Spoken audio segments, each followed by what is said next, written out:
All right, Coach. U.S. Bank Stadium holds just under 70,000 spectators, and they've come out in full force for this one. A fantastic atmosphere here in Minneapolis.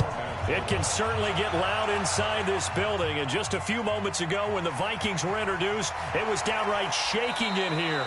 They're set for football as the Vikings get ready to do battle with the Indianapolis Colts.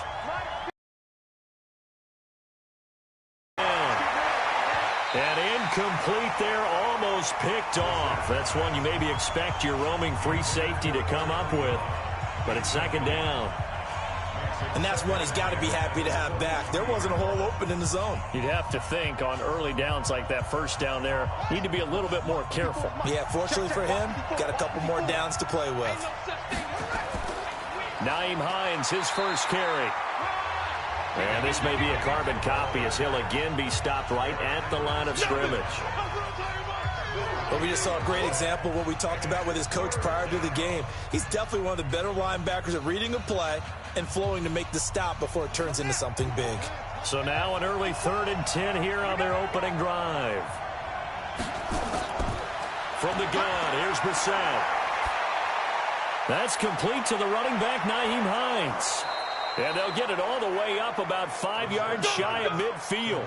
Last play, they got stuffed at the line. Different story here, over 20 yards. We always talk about having to read defenses and how complicated that is. Well, this was an excellent read. Read the pressure and got rid of the football before it even got to him for a nice game. And when they're blitzing like that, running back usually a good spot to go with the football? Without a doubt, because he's right in your sight line or he's near you. So you're able to just get it to him easily. And once he gets in space, that's usually a good matchup for him. What's the old expression, 3 yards in a cloud of dust? In this case, it's dust-covered pellets. It's no longer that old grass that we used to play on, right, and chew it up. Now we've got that artificial surface. You see the pellets go up. Still a nice play by the defense. From just shy of midfield, Brissett. Ebron with it over the middle. Well, they're unable to convert that into much, but it's never a bad idea to try to get the ball into a tight end of his caliber's hands and see what kind of disruption he can cause. An extra defender in the secondary for the Vikings here on 3rd down. From the midfield stripe, they'll look to throw. And that is incomplete. That's already the 3rd time they've looked his way on this opening drive. He's caught one of the 3. That doesn't mean they won't continue to go in that direction. It feels like they think they've got something good going there, and they think those numbers are going to increase. To punt on 4th down, here's Rigoberto Sanchez. Marcus Sherrill's back deep for Minnesota. And he gets it away, a directional kick going toward the sideline. And no return possible here as they angle this one out of bounds. And the Vikings now heading on to the field.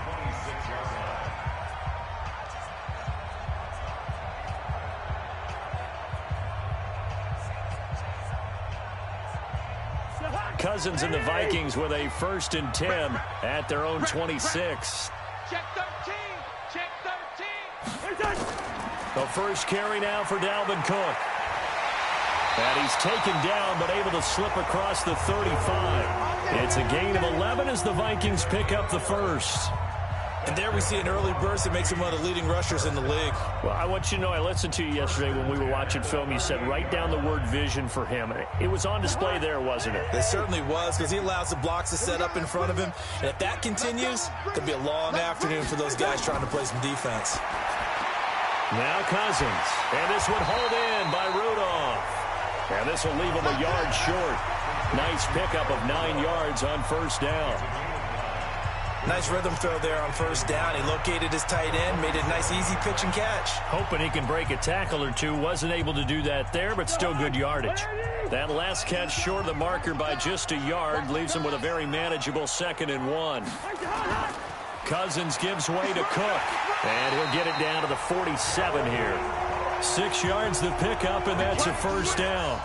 Boy, he does it at a high level, doesn't he? Because when I watch him, I think of his vision. Straight ahead, peripheral. Also has that sense of where holes are going to be before they actually open. I think that helps set him apart from many of the other backs in the league. Now from Colts territory, here's a 1st and 10 at the 47. Now a run with Cook. He takes it down to the 42, a 5-yard run. I call that play a success. A nice inside run sets up a very manageable 2nd down, a very solid gain on that play. After the pickup of 5, here's 2nd and 5.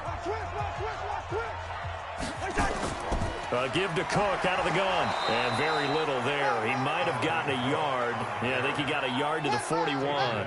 5 yards on 1st down, but now just a 1-yard pickup there on 2nd. That didn't appear to be a run blitz. He just darted in once he saw the run develop. That appeared to be a case of see ball, get ball.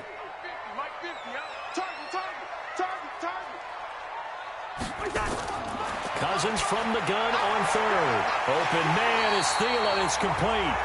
A 1st down for Minnesota. Cousins finding Thielen. Nice job keeping that opening drive alive, and they're in plus territory, that part of the field where you really want to convert on 3rd down. They did.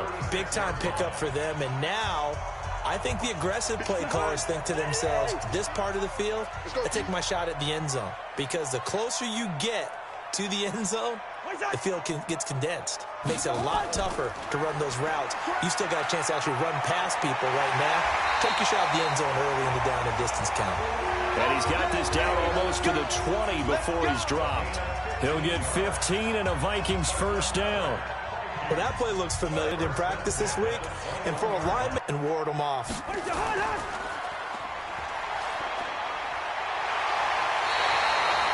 Another nice gain, 13 yards that time, and another 1st down.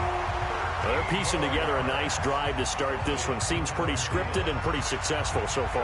And I think they did it without our help. Because you remember when we sat in the production meeting with them to talk about this, and hey, you know, how you guys didn't come out of the gate? I know I offered my help with a few plays, and they didn't seem to want it. I didn't offer mine. You know, you were the smart one. Whatever they're doing, though, it's working really well.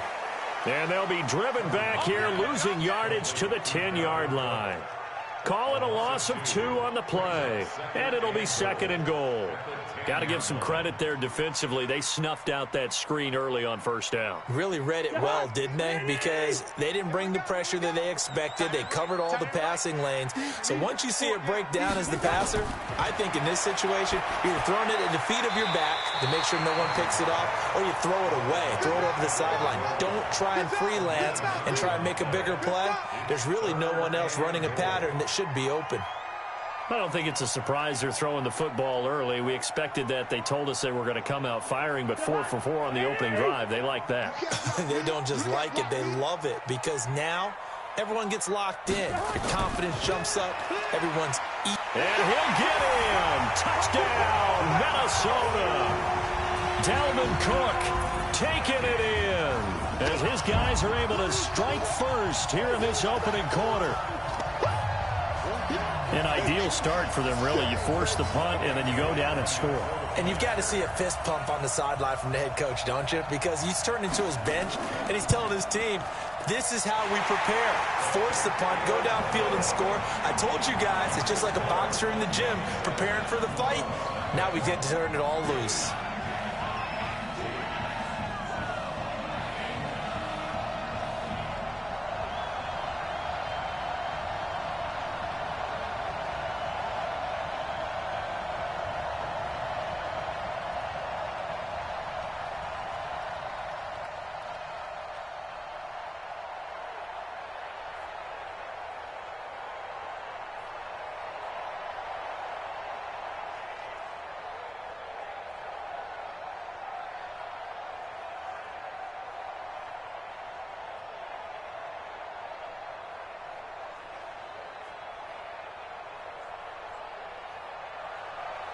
Bailey now to kick it away after the touchdown.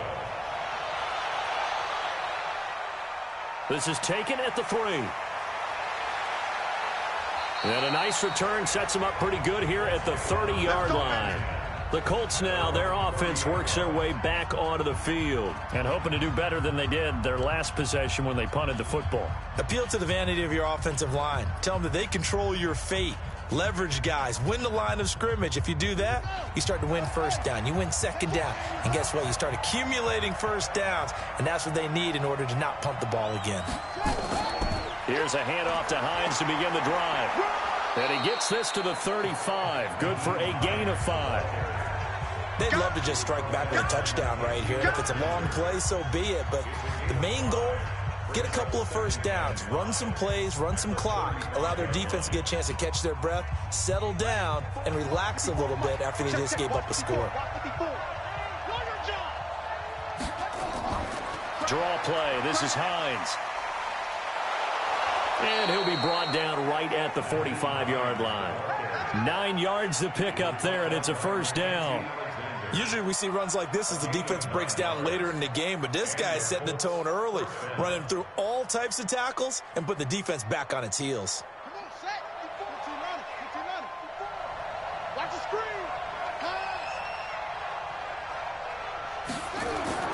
They'll run on first down with Marlon Mack. A minimal gain as we tick down inside of a minute remaining in the opening quarter. They tried a quick hitter inside, but that one was swallowed up because what they're hoping, those big defensive linemen will take the bait and move laterally and open up a crease that they can run through. Didn't happen on that play. Let's go. On second down, it's Hines, and he is going to be stopped cold behind the line of scrimmage. They'll wind up losing 3, and now it's third down.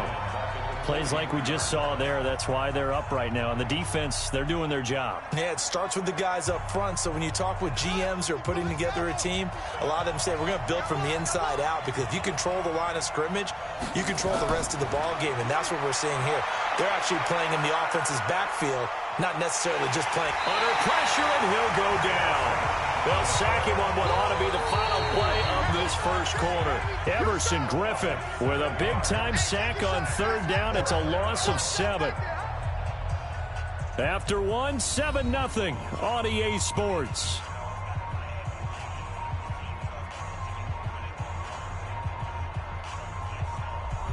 Now here's Rigoberto Sanchez as he'll punt it away for the second time.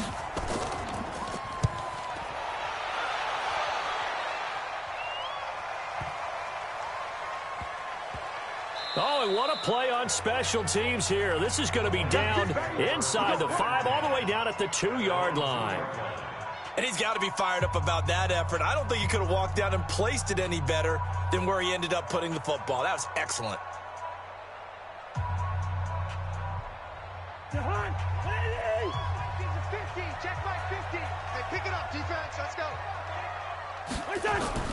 Out of his end zone, Cousins.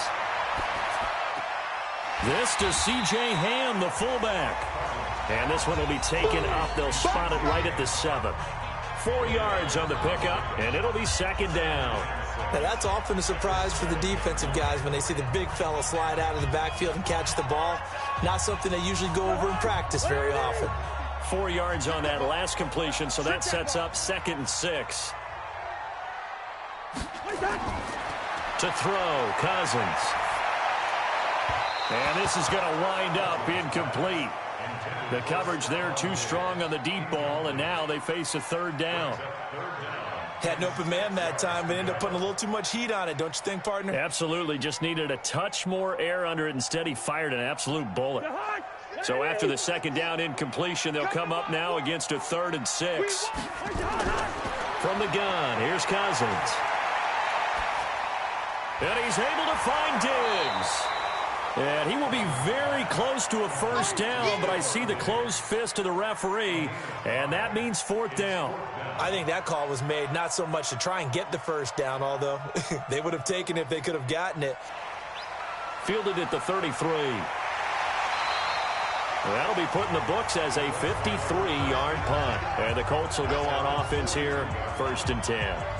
And now Indianapolis set to take the field. They've had it twice. They've punted twice. Not the start they were hoping for. Not at all, and let's face it, every facility we visit, Everyone talks about converting on third down, how big that is.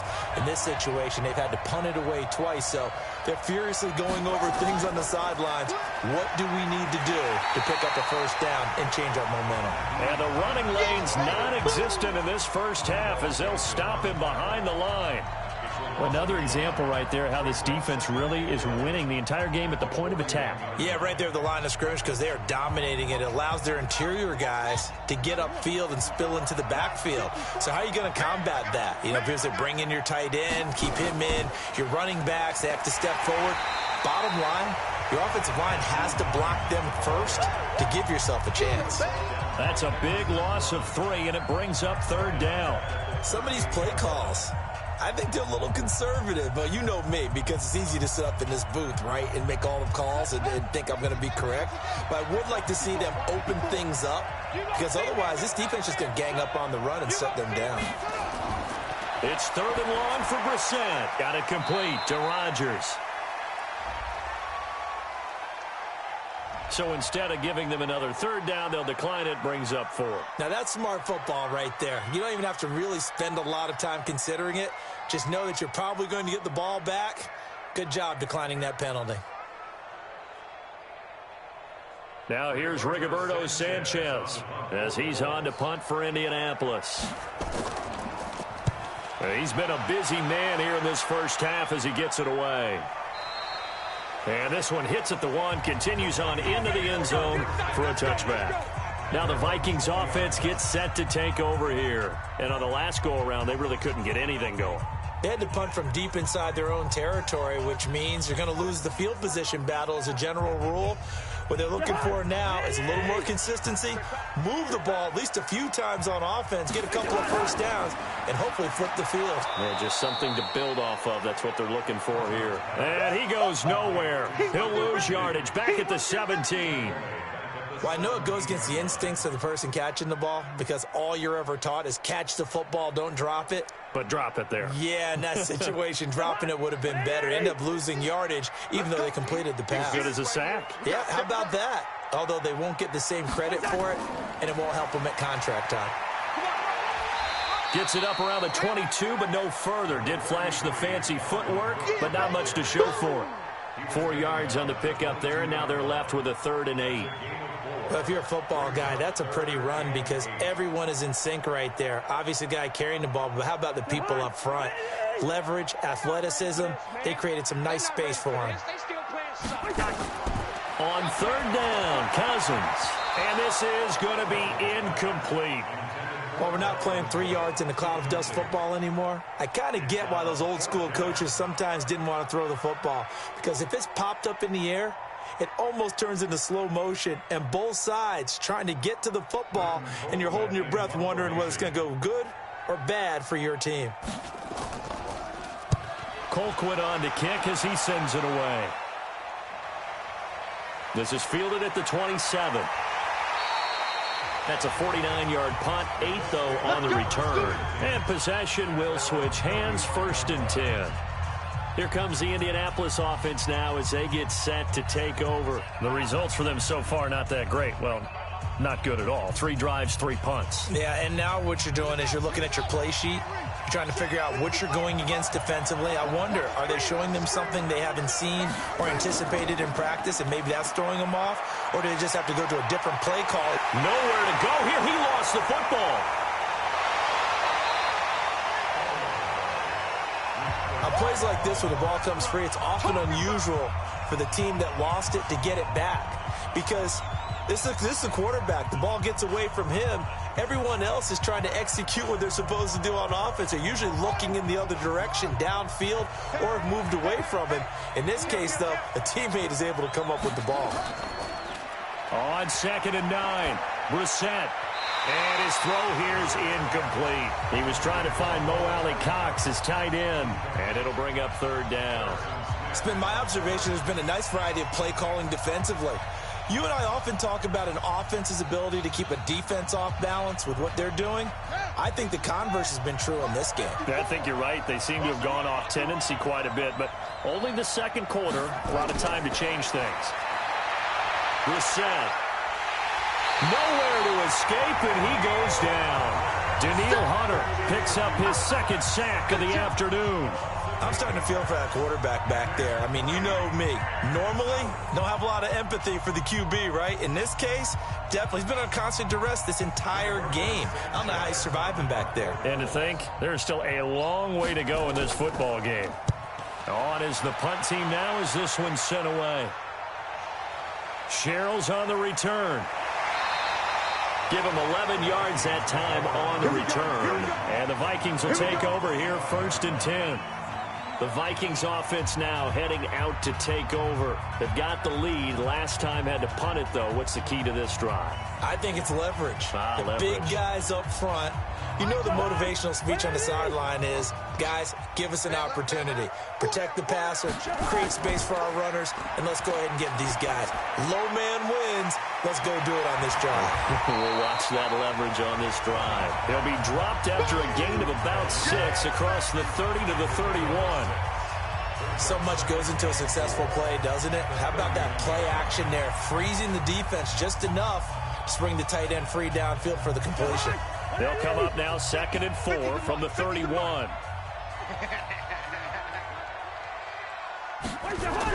From the gun, it's a give to Cook. They give him about 4 on the play, but he's marked short, so it'll be 3rd and about the length of the football. And that's one of the reasons you like to blitz even on rundowns. It confuses the blocking assignments. It doesn't allow those offensive linemen to get up to the second level. The offense on 3rd down tonight, they've hit 2 for 4 thus far. They're looking at 3rd and the nose of the football. They'll run it. Here's Cook. And he will have 1st down yardage as he's brought down at the 41. It's a pickup of 6 and good enough to move the chains. Yeah, they really needed to get something going, didn't they? They had punted on the last 2 possessions. The running game starting to come to the front for them, providing a nice pickup there to keep this drive going. Check 53's Let's set a tone, fellas. Let's set a tone.